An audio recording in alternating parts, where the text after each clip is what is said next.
I am very excited to share this conversation that I had with Chris, Cassidy, and Lindsay. This conversation explores the transformative journey I've had with these three people over the past 2 years.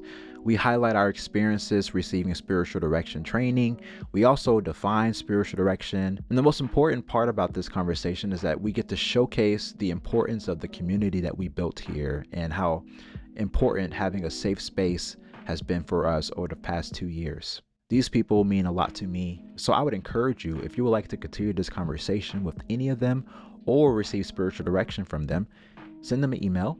You can email Chris at keeton.chris@gmail.com. You can email Cassidy at keeton.cassidy@gmail.com. On the screen, I have a beautiful family photo of them. I think it's adorable and cute. And if you would like to continue this conversation with Lindsay or see her for spiritual direction, shoot her an email at lindsaywhite81@gmail.com. The photo I have of Lindsay includes her husband, Andy White. They both were in ministry together for a number of years, and they recently made a transition out. And they have a significant story to share and a significant amount of experience and wisdom that I think anyone going through similar experiences may benefit from. So if you have found yourself there and would like a companion, I would encourage you to reach out to Lindsay. And as always, if you would like to continue this conversation with me or receive spiritual direction from me, email me at hargonw@gmail.com. My hope and prayer is that something in this conversation is helpful to you or beneficial to you in some way, wherever you are in your spiritual journey.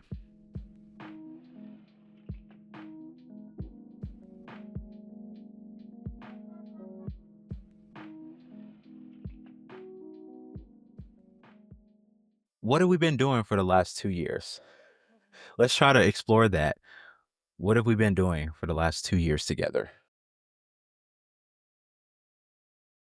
Well, I'll speak from a facilitator's perspective. Yeah, and it was a special experience for me because I went through the training several years ago, and then I was invited to lead this particular cohort and helped apprentice last year, and this was the first year where I'm kind of on my own, and I think it's been for me formative and giving me confidence, and being able to share the experience that I had of this. I don't even know what you would call it, just an awareness of the immediate presence of God in my life.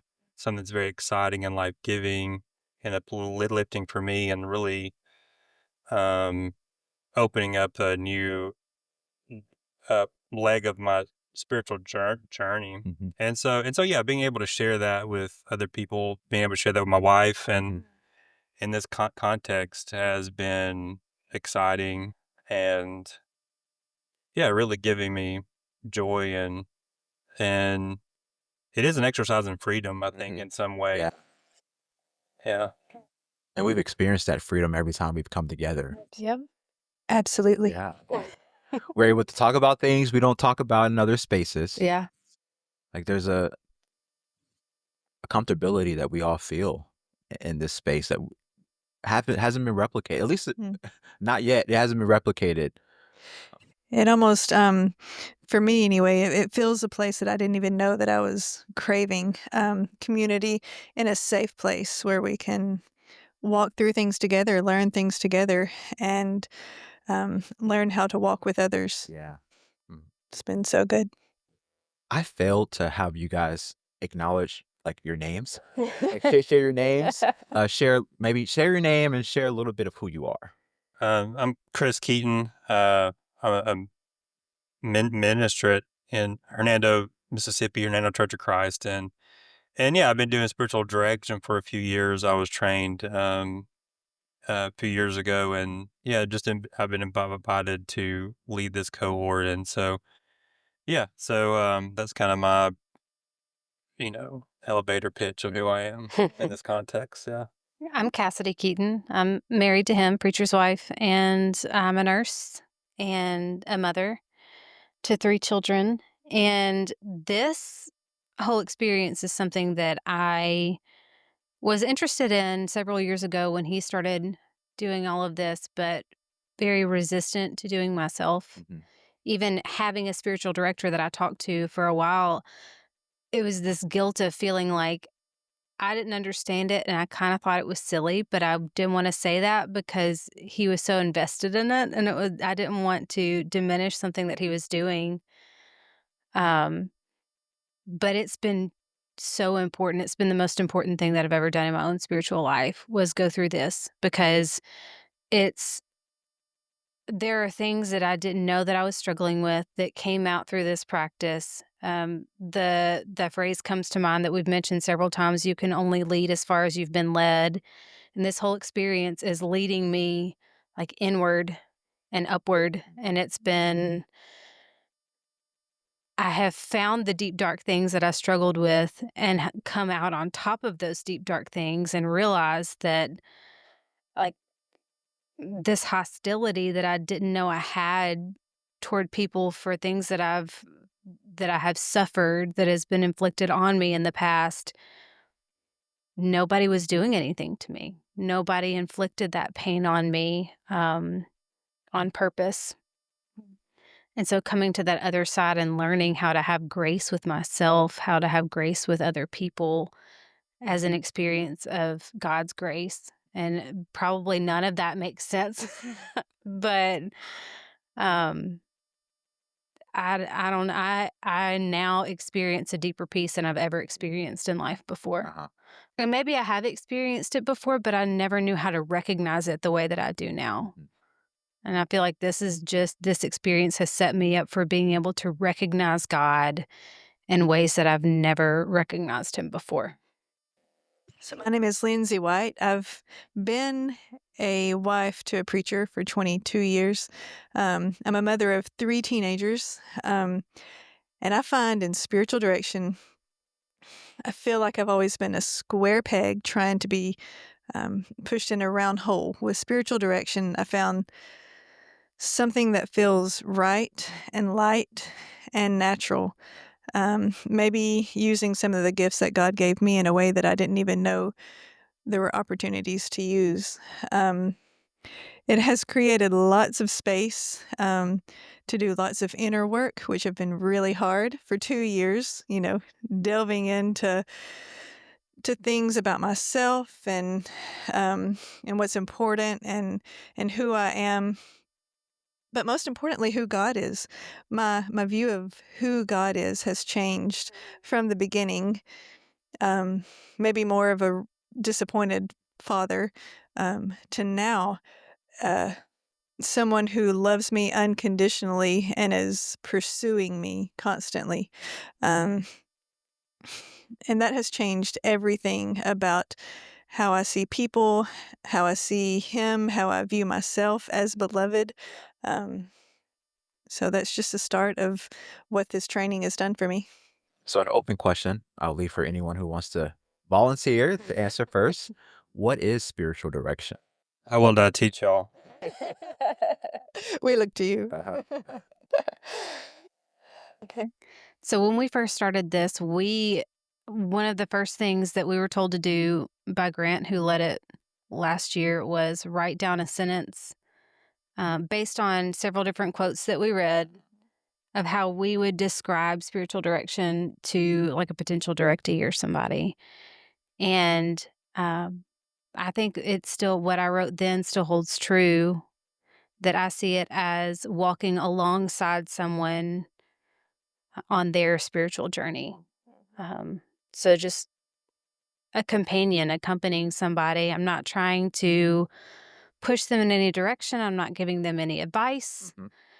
I'm not trying to be God's presence, but walking with them and giving them an ear.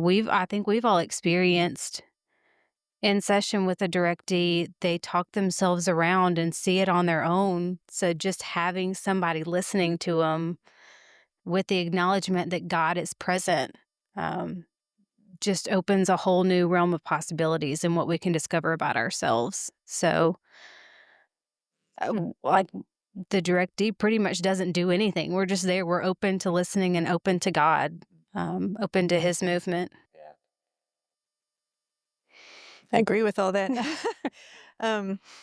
And I like to see it as creating a safe space, a safe, non-judgmental space where the directee can talk about anything. And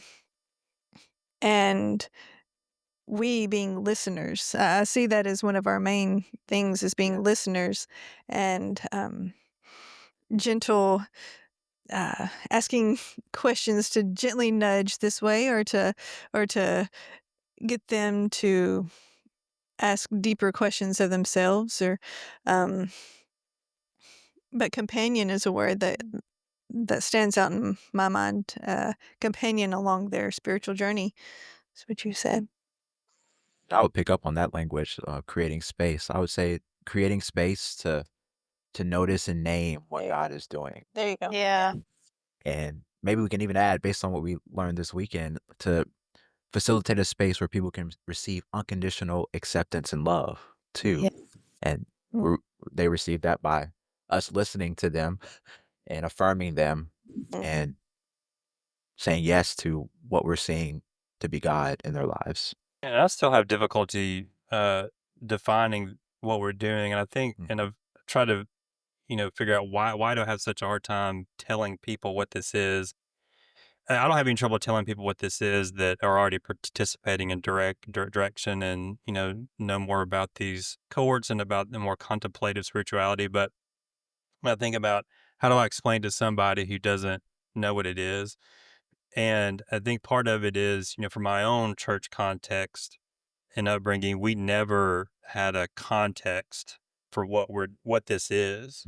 There's no categories for what this is. Even my usual pat elevator answer to what spiritual direction is, it's a prayerful conversation about what God is doing in your life right now.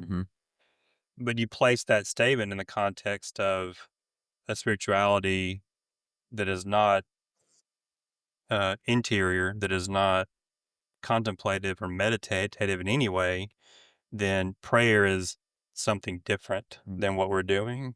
Prayer is it could be something like throwing something away. Okay, I need this. Is almost like a formality so that you can get that out of the way, so that you can do what you're really supposed to be doing in your spirituality, which is either study or helping or preaching or teaching, or chastising. But no, what we're doing at the prayer in this context is very different than that. It's a noticing, it's a paying attention. It's there's an immediacy, what's happening. What is God doing right now? What are you feeling right now? Yeah. What is God inviting you to think about or to look at right now? So So anyway, all that's to say that I still struggle with telling people what this is. Yeah. Yeah. One thing that might be helpful in trying to figure out what it is talking about what it's not. Yeah. So what makes it different from mental health counseling or therapy or even pastoral counseling? Maybe that's something we can think about together. What is the difference between spiritual direction and mental health counseling and pastoral counseling? I feel like I can't speak to pastoral counseling. I have experienced sessions myself of mental health counseling and of spiritual direction. And the mental health counseling seems more directed on what can I do to fix my own problems? What work do I need to do on myself? And this is more focusing on what work the Spirit is already doing. And so it's more passive in a way for me, but more effective. I'm not quite sure if I'm getting my point across fully in saying that, but that's just from my perspective of experiencing both. Is it's not about asking someone to do internal or external work on themselves. It's just asking to sit back and observe where the Spirit is and how He's already working. We talked even today about accepting disorder, and mental health counseling is not about accepting disorder. It's about reordering it. And the reordering is not really our job. It's His job. It's the gift that He gives to us, but He doesn't expect us to get there right away. I think acknowledging that too, like God's not asking anything. of me throughout giving spiritual direction. He doesn't expect me to have it together. And sometimes in spiritual direction, it could be, as we talked about today, sitting with people in their pain, and maybe that's different than mental health. Seeing the value of the role of pain and healing, not trying to get to a certain place or a certain outcome, but just sitting in it, walking alongside, and asking questions that can, where they can come up with thoughts themselves of why they feel, and them being they're the main people in the relationship. Yeah. Can't think of what I'm trying to say. It isn't within their power inside to know how to walk through the pain without someone telling them what to do. Some of this too is related to control. I mean, there is a place for each of these practices, for pastoral counseling and for therapies and different kinds of therapies. All are necessary, but spiritual direction in particular is there's an acknowledgement that you don't have as much control over your life, your spiritual life, your sins as you think you do, or maybe as you've been told that you do. How much of your spiritual journey is under your control and how much is under God's control. And really releasing control is an act of faith. And sometimes a lot of anxieties, shame, frustrations in our lives come from striving, trying to take control over the things that we only think we have control over. And when things don't work out as we expect, then that's when anxieties shoot up, and that's when our spiritual lives may begin to crumble in some way. And part of what spiritual direction is just giving people permission to say, I'm not as in control as I think I am. Yeah. And in some contexts that may feel scary, but when you're doing this in the presence of God Almighty, that loves you unconditionally, that is taking care of you even when you're not paying attention, it is a freeing and joyful experience to say, I don't have control over my life. I can't remember how I phrased this earlier, but I said something like along the lines of, we're not trying to bring people out of things, or we're trying to bring, I forgot how I said it. We're trying to, You said something about enter in. help Enter in helping them to enter into the pain. Yes. Or enter into the things that they may be trying to avoid. Because don't we do that so often? We avoid, push it away. And trusting that God is up to something there. Right? It's not that we have to avoid things, right? Avoid talking about our pain and our grief. And sometimes just the reinterpretation of where was God in this instance, and coming to the realization, he was there the whole time. And I didn't see him then, but now that I'm stopping and I'm sitting in this silence and I'm asking God to show me, he was there the whole time. And beauty and healing can come just from that reinterpretation of our past. So another reflection question I can throw out there. I'm just thinking about these last 2 years.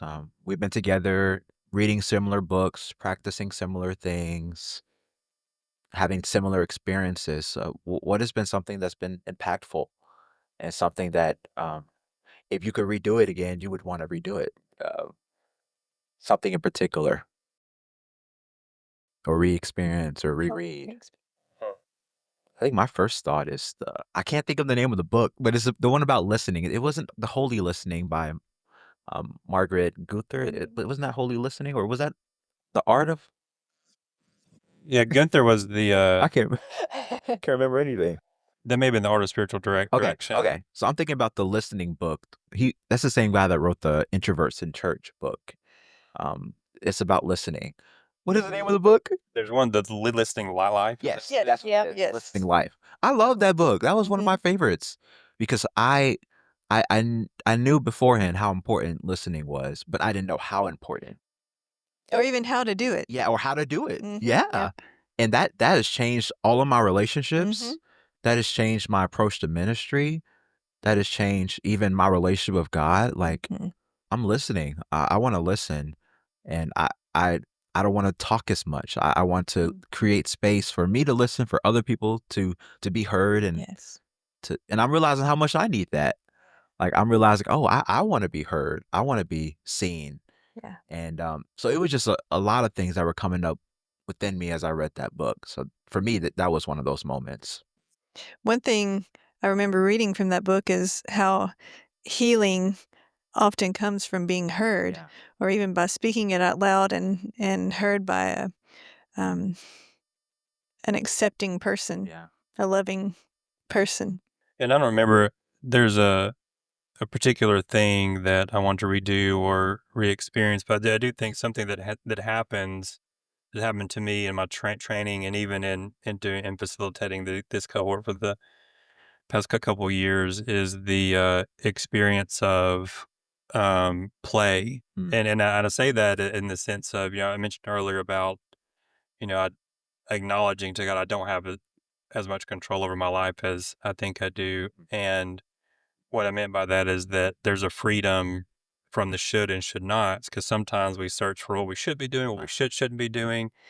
And when God is in control, and when you acknowledge that and you feel His loving presence, the invitation is to play and to do what you think is fun. And I think that's something that is really I don't even know what the word is, exciting, inspiring. That, wow, God inviting me to play, to and he enjoys that. And when I think about my kids, I want them to go play. I want them to laugh. I want them to find something that they can dig into and feel that they enjoy and maybe get better at. Yeah. That's something that gives me joy. I imagine God feeling joy when He's seeing me getting joy. And so yeah, I think that's something that is, can't remember what your first question was, but something that maybe go back and experience, but I think it's something that I continue to experience. Yeah, I think for me, it's not necessarily that I want to go back and continually relive this experience, this particular experience, but something happened early on in this training where a hurt that I didn't realize, I referenced it just a minute ago, a hurt that I didn't realize was there surfaced, and I felt all this pain and anger. And pretty quickly in the time of maybe 2 or 3 months after that, I experienced this deep healing from that, and I no longer hold on to that anger that normally if a new hurt comes up, like my past experiences, I have to stew on it for a while before I really can heal from it. But this gave me a new outlet of speaking to God, of addressing it with God, of searching through it and finding um, that the source of the pain is not what I thought the source of the pain was. And it's healing from that is an experience that I want to feel over and over every time. Like every time I find a hurt, every time I see something, this experience in feeling that healing so quickly, um, just kind of revives over and over again. I've experienced that several times since we began all of this. And I think that has been given to me through some of the reading that we've done, through just this community itself, because it's a safe space to talk about those things. And as we've all experienced, we come from fairly conservative Church of Christ backgrounds that can feel really restrictive and not necessarily as free to talk about things that venture outside of that norm within that background. So just having the opportunity to feel pain and talk about pain and heal from pain with other people has been a brand new experience for me. and one that it has meant a lot to me, and that I want to continue with. It's been very good, very cathartic. Very similar. The first thing I thought of, what do I want to redo or re-experience? And it's this safe space. I don't think I even knew that a safe space was a real thing where you could, where I could have a voice and it's well received. And so just that experience, I think it's going to affect the rest of my life, and knowing that community like this is possible. Um, and I've loved most of the books. I think doing the work has been a joy to me. But probably one of my favorite things that I've learned is spiritual exercises. It was something that I was not even familiar with before we started training last year. Just the thought that prayer, like you were talking about, it could be different. It doesn't have to just be, thank you, God, for my food. And, it can be lots of things, lots of opening up, lots of listening. Um, sometimes, maybe a lot of times, silence, which silence takes a lot of the pressure off. Because God knows what we're thinking and doing, but just having the permission to do prayer in a different way. And I would call it an experience. So many of our exercises that we do, we learn and we remember from experiences that we have that create emotion. These It's acting funny. these give us the almost like a way to experience God in a safe space again. As you were saying that, I was thinking, you don't know what it's like to be heard until you're heard. You don't know what it's like to be Amen. loved until you're Till you're loved unconditionally. You don't know what it's like to be seen until you're seen. You don't know what a safe space is like until you're in a safe space. You're like, wow, like I've been missing something. Absolutely. When you feel it. Yeah. And these are some of the things I felt over these last few years. All right. And yeah, I know what to look for. I know what to look for. I know what to try to create. Mm-hmm. I know what to listen for too. So that's been a gift. So I want us to also think about maybe something we've heard one another, because I think we've been giving each other direction for 2 years. We've been giving each other spiritual direction for 2 years. So maybe we could think about together, what are some things that we've heard from one another that kind of stuck with us and something that we would like to repeat. And I will start with this. I remember how excited you were, Lindsay, about realizing that God likes you. Yes. I remember how It took me a while. Yes. excited you were about that. Oh, Um, and that makes a difference. changes everything. Yeah. God is not just loving, God is love, and God just doesn't just love us, he likes us. And that changes a lot of things. Mm. I can see you saying that with you mentioning that. I feel the excitement pouring out of you. Yeah, I think something you said today, Cassidy, during the verbatim, that God can use me in varying levels. And because, you're, what you've expressed as being worried about in a session, trying to, there's certain levels of control. That's something that I experienced too when first giving direct direction. And then, yeah, there is a measure of like, this is God directing this other person. Person, and we're getting to participate. It's, when we talk a little bit today about that we're not professionals, we're not experts. Yeah. That we're not, there's not a power and difference, not really, between us and the directee. But we're shoulder to shoulder. Our job is simply to ride the roller coaster with them. And sometimes they're going to try to jump out, and you mom hand them like, let's just ride this out. Yep. And sometimes we're very active in that process, and sometimes we're just kind of like sitting back and even surprised, as you expressed being surprised at what happened in your session. So Yeah, I just think that varying levels. I don't know that I wish I could remember exactly how you put it, but yeah, that's just stuck with me ever since I read it earlier today. That was a great metaphor, that roller coaster. Because we're in this thing together. Yeah. Like, it's not like I know what's going to happen like you do. Like, Neither one of us knows. we're both on this roller we don't know coaster what's for gonna the happen. first time. And we're both trying to figure it out. Yeah. And, maybe, yeah, I love that. Like, the spirit is kind of just pulling us. Cool. And maybe even like you experienced, she jumped out of the roller coaster and you jumped out with her and just trusted that God had a place for y'all to land. You just go with it. You go with where the Spirit's leading. So yeah, I like that image. I can tell you're a teacher. Thank you. You used the word open several times today. And I feel like that's through these 2 years, you have opened yourself more and more, Yeah. maybe to the Spirit, maybe to just being open. But with all of you, I know my face is probably funny because y'all say something, I'm like,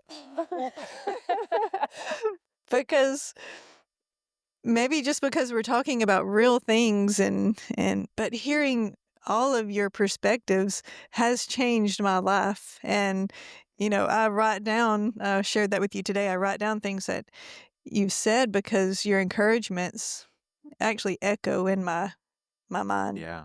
Just earlier today when we came outside and did an exercise in Terra Divina, you referenced the wind as the Holy Spirit, which is it's not necessarily a new image to think of the Holy Spirit as the wind, but in this context, it resonated pretty soundly with the heat. Like, you don't know what direction the wind's going to go, but the wind is always good. The wind is strengthening. The wind provides a cool breeze when you're hot. And it can be overwhelming sometimes if you're resistant against it. And so that it hit in a different way today than it's ever really hit in my mind before, thinking of the Holy Spirit as a wind. So that's something that I will probably continue to contemplate for a while. Yeah, and the tree is God, and Yeah. the imagery like that, and dancing in the wind was beautiful. Mm-hmm. And I got to bring up one thing that you said that it does stick with me, is you said look for, and correct me if I'm wrong, God, grace, and gratitude. And so that's in my mind a lot with people, not just He in doesn't spiritual remember direction. saying that. You remember? Well, that when you first told me that Yeah. last chord, I was like, I didn't who say said that? But you heard it too. But it sounds like something. That's good. In my book too. It sounds like something I would say. Brilliant, of course. But doesn't that you look for God, Yeah. grace, and gratitude in people, but not only people. One of the things I've learned from this training is look for those things in myself. Yeah. I did not look for those things in myself. Especially grace. Give yourself grace, Lindsay. So, good job. Good teacher moment. Wow. Maybe a question we can ask or think about is, what has been something significant? And we've kind of hinted at this already, but what is something significant that God has revealed to you on a personal level through these 2 years? And I don't mind starting with that. As you were saying, talking about an openness that I talked about earlier, I think I've been more open to people and relationships. I don't know if I didn't realize how important relationships were before these 2 years. I mean, I knew how important my relationship with my wife is, right? I Yeah. can say how important family is, but I don't know, just walking with people that are are looking at the same thing or looking for the same thing together, and that are open to you. There's something beautiful about that, about spiritual friendship and spiritual companions. So I'm walking away really grateful for people like you, and relationships, and I think God has opened my heart to that. I think one of the main things I'm walking away with, mentioned it earlier, the word beloved comes to mind. Uh-huh. Um, not only are we beloved, but everyone is beloved. Tattoos on the heart. He Yes. talked a lot about, I can't remember the language he used, but just the shocking belovedness of people, the shocking beauty of people as they are, where they are. That actually we are created beautiful, and usually pain and brokenness shadows that. But if we can look beyond the shadows and see the beauty of God's image, then it can be life changing. There's something about being able to share. I guess it kind of goes back to what I said earlier about being able to share this experience that I had, um, with new friends and my wife, Yeah. and it's kind of a reaffirmation of a good part of my spiritual journey in the past that was shaped by struggle and the trials, Mm. and there's a lot of really good growth and intimacy with God that came out of the trials. But then, like, the enemy comes in and says, "Well, that's the only way that you can grow. That's the only Yeah. thing that's the only way that God gives you growth Yeah. is so you just better get ready for the next trial." But in this experience of going through spiritual direction myself, and then being able to share this with other people, it's just a reaffirmation that I feel that I've grown more through joy and gifts than I did ever through any kind of trial. Yeah. And so I think just renewing my confidence in that. It's not to say that trials won't come in my life ever again. I'm sure they will, but just to know, just to be able to be present in both, not waiting for the shoe to drop. Yeah. But just being able to be present in the joy and the grace that I'm receiving, and knowing that I will be able to be present in the trials that come too. So great love can transform us. It is not just the hell that we need to be hearing about, that, or the pain. We don't have to just go through the pain and the hell or the fear to be transformed. There's love. Love is transforming. Yeah, there's the lightness that we experience that could transform everything. That's good. Yeah, I think for me, the biggest thing that I've gained from this is an awareness of God's presence. That you know that God's always with you. You're taught that from early on. I know He's there, but I've never felt His presence, especially not in real time, the way that I have since doing this. Like even just sitting outside, like really feeling Him, really feeling His presence, feeling Him through those struggles. It's become easier to just break open conversation with God. And one of the things that He's revealed to me about myself throughout all of this is that I project my expectations for myself onto other people. I have always believed that other people expect from me things that I'm really expecting from myself. And so I've been trying to live up to this image that nobody expects from me, especially not Him. And who matters the most? He doesn't expect anything from me other than for me to be loved.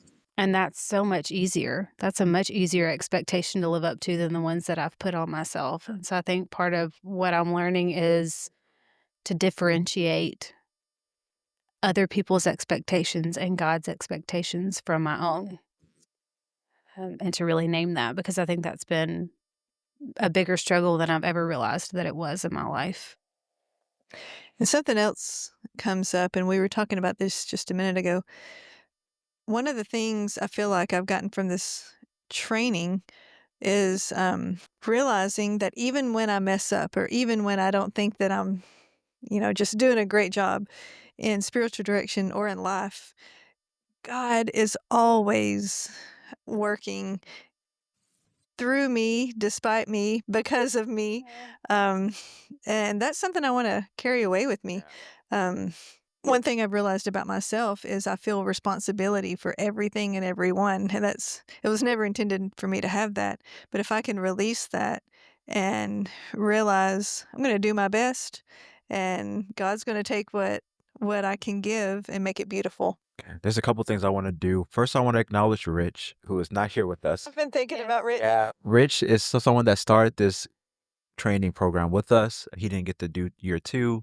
I'm sure he would want to be here, for Yes. sure. So I just want to acknowledge him, and there's gratitude that we've experienced with him as well. Also, Dr. Asbel Grant, thank you for your 1 too. Want to acknowledge that.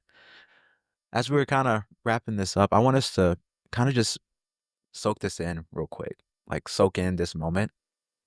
Like we won't be here for a long time. This is a beautiful place in Cherokee, Alabama. Out of all places, it's beautiful. Just being here in this moment. I want to acknowledge that. Then I also want us to think about what we're excited about next steps. What are we looking forward to experiencing, thinking about, just next steps. So soaking up this moment for a second, but then also, what are we excited for next?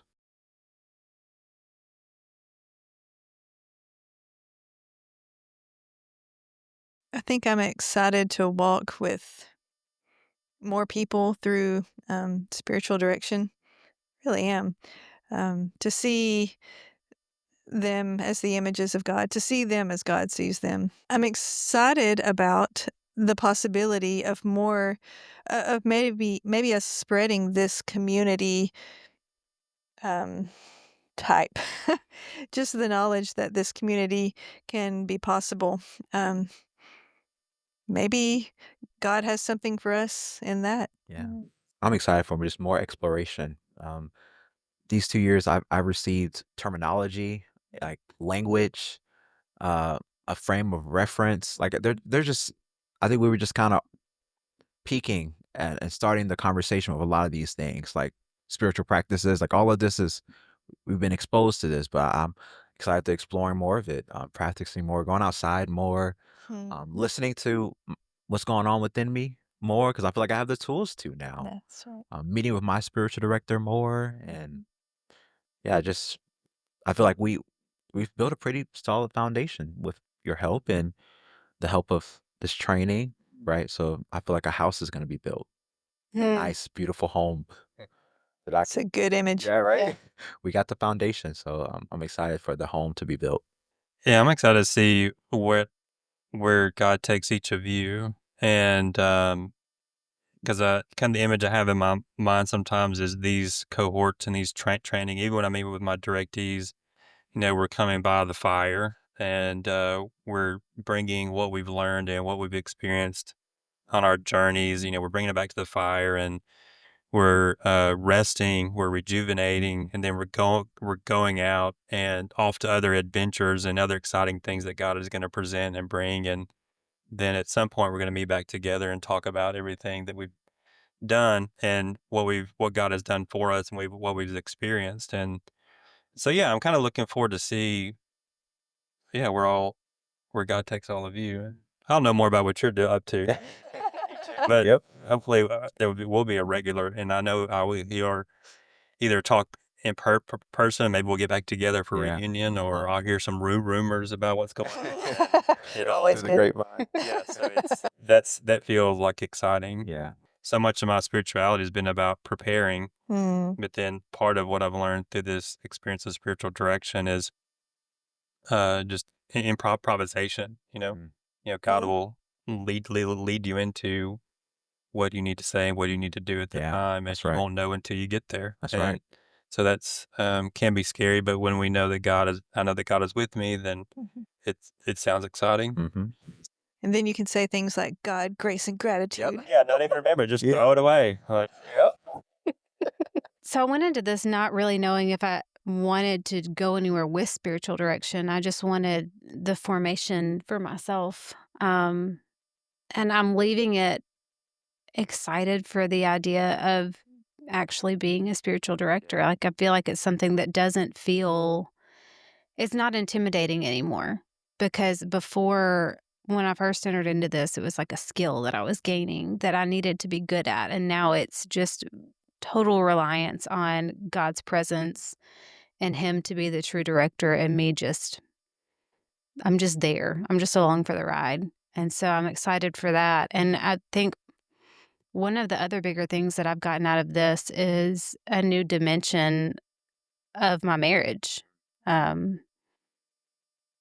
He can tell you before when he would use, I would recognize them as spiritual direction techniques in conversation, and I would get so mad and just tell him to shut up and leave me alone and stop trying to direct me and let me be mad. And now, like, it's given us language to talk about stuff in ways that before I entered into this training, he would try. Yeah. And I would reject hard. Uh-huh. So, but I've learned so much through this, and we have become better communicators with each other. And I'm also excited for how that helps us communicate with our children.